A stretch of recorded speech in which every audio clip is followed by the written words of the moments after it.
Picture this, a young Georgian princess who became one of the most powerful women in the entire Ottoman Empire.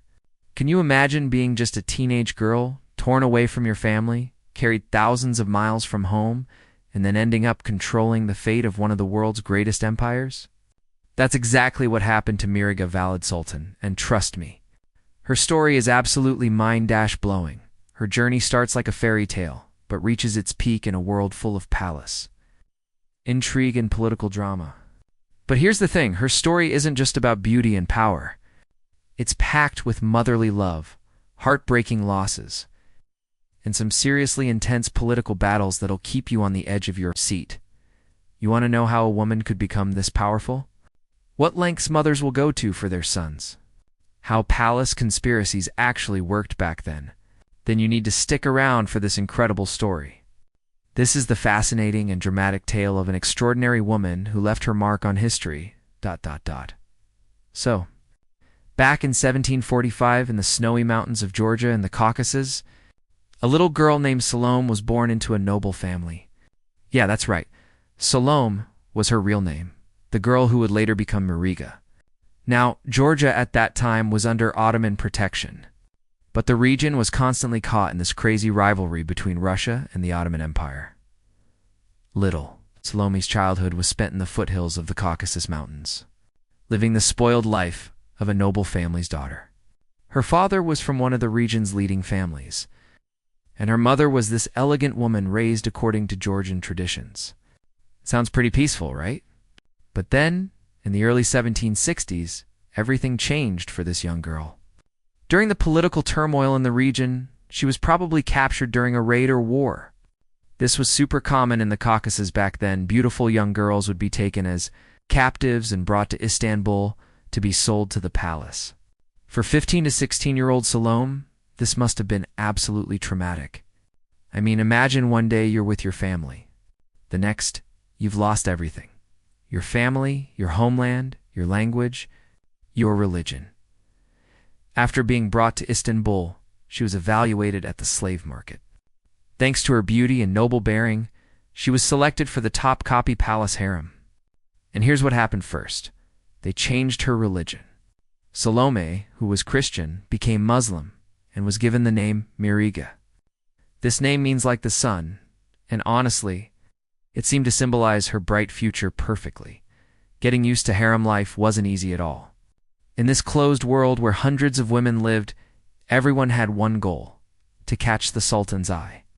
Mihrişah, just like the others, learned palace etiquette, learned to speak Turkish, took music and dance lessons. But she had one major advantage: her natural noble bearing and extraordinary beauty. When Sultan Mustafa III came to the throne in 1757, the Ottoman Empire was going through some seriously tough times. Wars with Austria and Russia, economic problems, internal conflicts.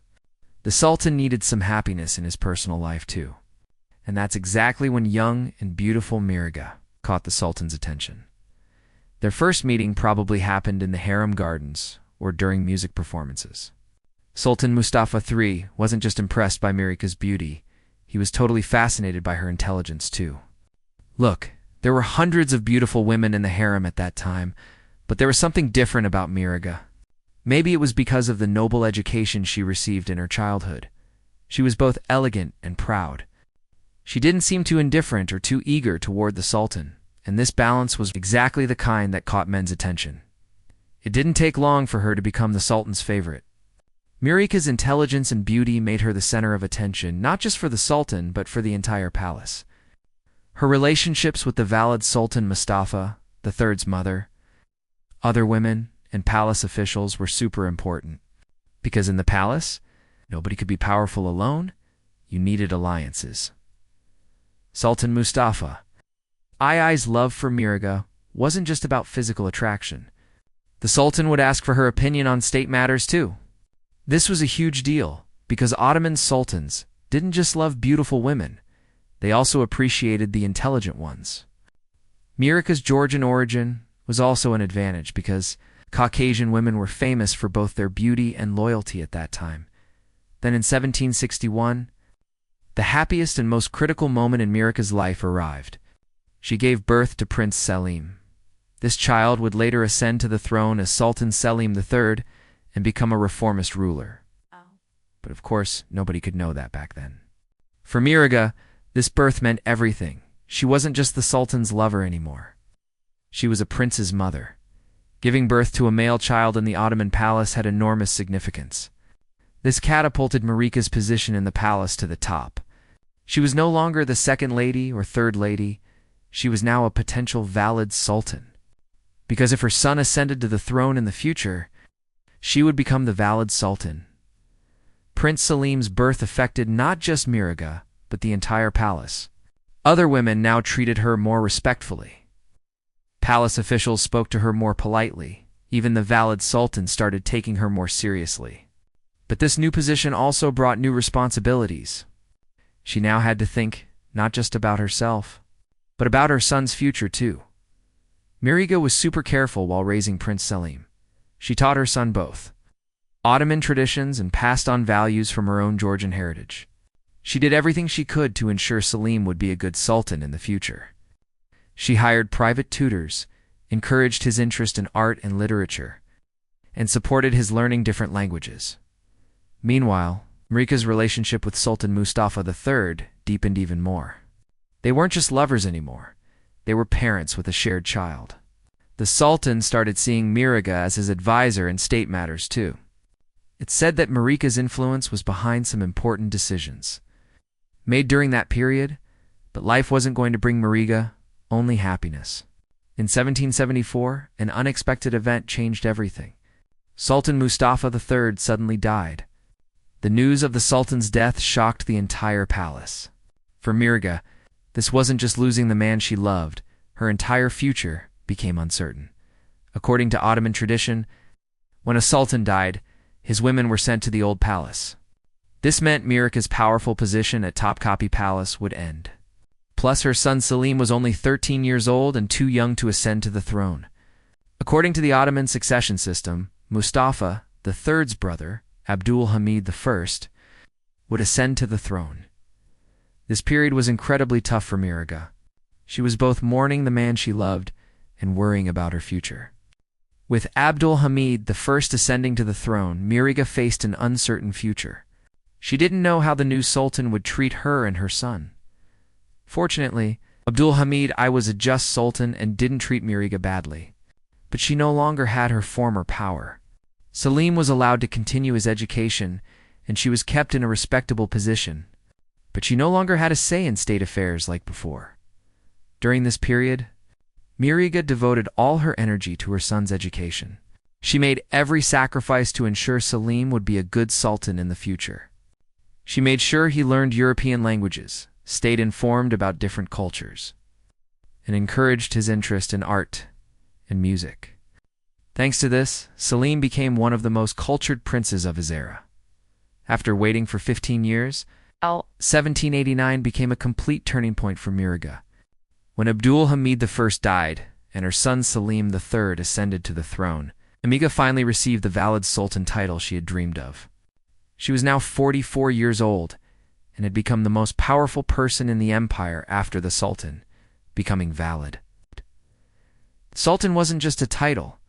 It meant enormous power and responsibility. Mihrişah now managed all harem affairs, had a say in the palace's major decisions, and could even interfere in state matters sometimes. She had a massive budget and could spend this money wherever she wanted. 1. The first thing she did was reorganize the palace system.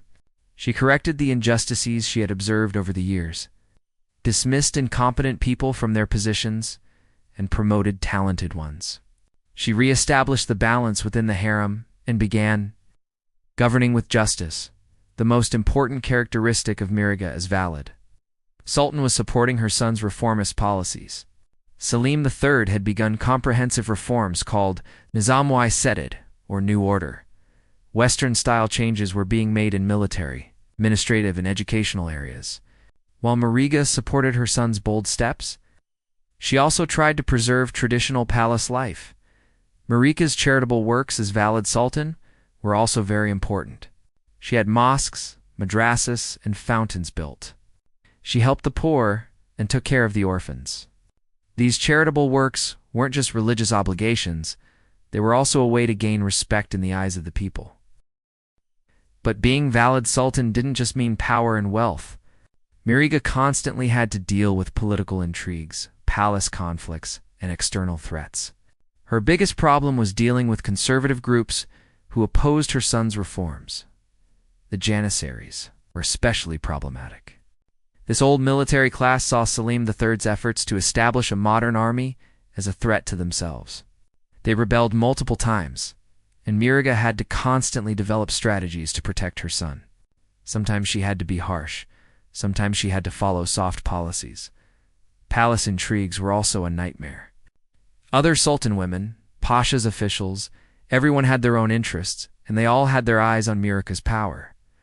She had to be very careful with every decision, not offending anyone too much while also maintaining her authority. International developments also affected Mihrişah. There was a revolution happening in France. Napoleon was rising. Russia was constantly posing a threat. All these developments affected the Ottoman Empire and therefore the palace.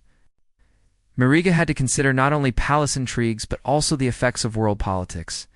In every decision, she had to consider both her son's and the empire's interests. Sometimes these conflicted, and Mihrişah had to make difficult choices. She tried to balance maternal love with state wisdom. By the early 1800s, Mihrişah was starting to age. As a woman over 60, she was feeling the fatigue of long years, but she was still very active and stood by her son. As Selim III's reform efforts met with resistance, Mihrişah also became more anxious. In 1805, Mihrişah Valid Sultan completed her long and eventful life. Her death created great sadness in the palace. Not just her son, but all the palace people loved her, because despite being powerful, she had ruled with justice and mercy. Mihrişah's death before her son Selim III was perhaps lucky for her, because Selim's dethronement in 1807 and his murder in 1808 saved Mihrişah from great pain. Could a mother's heart endure such agony? Nobody knows. Mihrişah's legacy wasn't just the charitable works she built. She was an example of how Ottoman palace women could be powerful and effective. Her life that started as a captive ended at the empire's highest position. She was born as a Georgian princess and died as an Ottoman Valid Sultan. So there you have it, the extraordinary story of Mihrişah Valid Sultan. A life that started in the mountainous villages of Georgia and reached its peak in Istanbul's magnificent palaces. The story of how a young girl who came as a captive became the empire's most powerful woman. A tale filled with maternal love, political intelligence, and female power. Mihrişah's story shows us that life sometimes develops in the most unexpected ways. One day you're a young girl sold at a slave market. The next day you're making decisions that affect the fate of millions of people. Her story is a unique example that combines female power, maternal love, political intelligence, and resilience.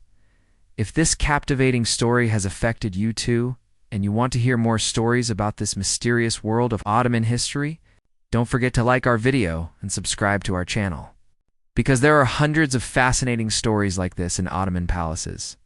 Valid sultans, Haseki sultans, princes. They all have their own unique dramas, loves, and intrigues. Write in the comments which Ottoman woman, which sultan, or which period story you're curious about. Cakesum Sultan, Harem Sultan, or maybe Humayun, Fethi Sultan Mehmet's mother? Let's decide the topic of our next video based on your curiosity. History isn't just written texts and books. These are real stories lived by real people. And knowing these stories is very important for understanding our past and grasping the present. So keep joining us on this journey, wishing you days full of history.